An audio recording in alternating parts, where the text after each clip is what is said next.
Here we are at the Church of the Holy Sepulchre. One of the things I love the most about this church is that you can look for it. You might use a map or ask locals for directions.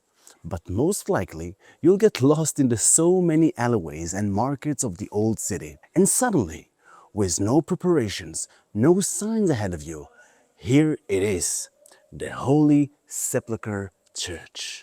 This is the place where Jesus completed his final journey to Golgotha, where he was crucified, buried, and most importantly, where he was resurrected. This is where Jesus' way of suffering ended, or perhaps this is where it all began.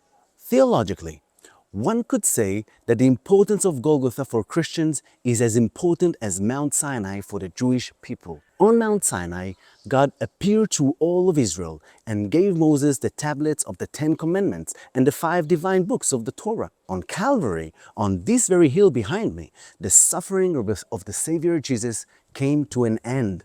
Here he was crucified, buried, and rose again. Here the most important miracle took place, and Jesus appeared as a divine figure and redeemed humanity. 3,000 years ago, during the time of King David, there was a quarry beneath the structures surrounding us. Builders from the time of King Solomon extracted stones from here to construct the first temple on Mount Moriah. 1,000 years later, around 30 AD, Jesus was crucified near this very spot, next to the quarry, which was used to build the first temple. And now, in our era, this place still serves as the global center of worship for Christians.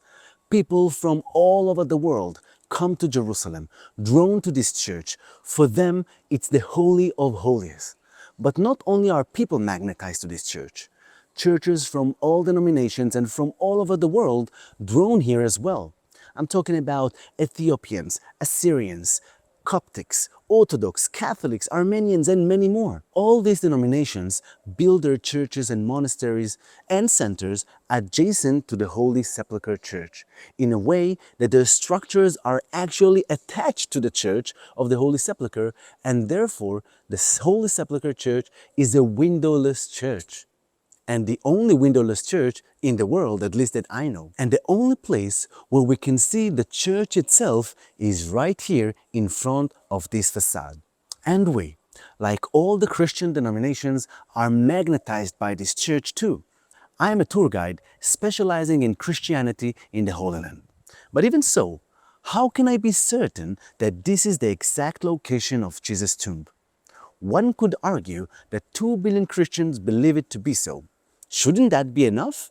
I would like to take this moment to deliver us to another extremely important Christian site in Jerusalem, which some people believe to be the true place of the tomb of Jesus. I'm talking about the Garden Tomb. The full online course is now available at a 50% Christmas discount. Click the link in the description or the first comment to join.